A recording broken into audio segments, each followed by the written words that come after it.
আমার মাসুমের বাচ্চাটা কি অপরাধ করছে নির্মম ভাবে আমার বাচ্চাটা হত্যা করলো।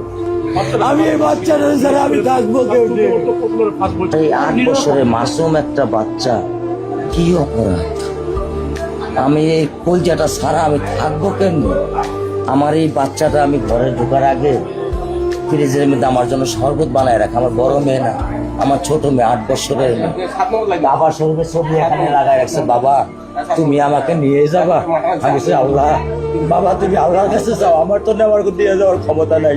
আমার মেয়ে আল্লাহর কাছে চলে গেছে, আমার মেয়ে আল্লাহর কাছে চলে গেছে। কি আমার ক্ষতি, কি আমার অন্যায়, কি আমার দোষ, আমি একটু জানতে চাই আপনাদের কাছে। আমার যদি কোনো দোষ থাকে, আমার কোনো যদি অন্যায় থাকে, প্রকাশ্যে আপনারা আমার ফাঁসি দিয়ে দেন।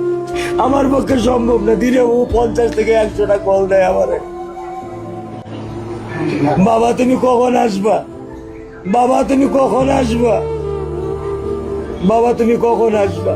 8টা বছর আমি আমার বুকের এই ঘরে ঘুম পাড়াইছি। আমি কার সাথে ঘুম আসবো? আমি কি দিয়ে মনে সান্ত্বনা দিব? আমার অপরাধ কি?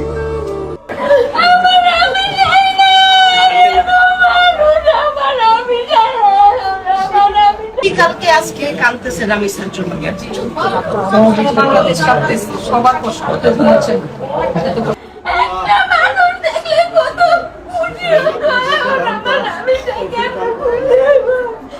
একটা মানুষ দেখলে তাড়াতাড়ি গেটটা খুললে কত খুশি তো হাসিটা কত খুশি মানুষ আমার ঘর বড় মানুষ এ হাসবো মানুষগুলোকে দেখে কে হাসবো? একটা মানুষ দেখলে হাসতে হাসতে ঘরের ভিতরে নিয়ে আসার জন্য আমি অনেক ভোগান্তি করছি। অপরিচিত মানুষকে আমার পরমের নাম রাইসা, কিন্তু আমরা রাইসা বলি না। আমার মেয়ে এত ভালো লক্ষ্মী শোনা, আমরা শুধু রামিসা রামিসা মুখের মধ্যে শব্দ রামিসা, আমরা আর কোনো কিছু নিয়ে গল্প করি না, শুধু রামিসা রামিসা কি করতেছে, রামিসা খাইছে, রামিসা কি করলো, রামিসা মাদ্রাসা গেছে, রামিসা বাবার মুখে রামিসা। যে জাতি কালকে আজকে কাঁদতেছে রামিসার জন্য, বাংলাদেশ কাঁদতেছে, সবার কষ্ট হচ্ছে।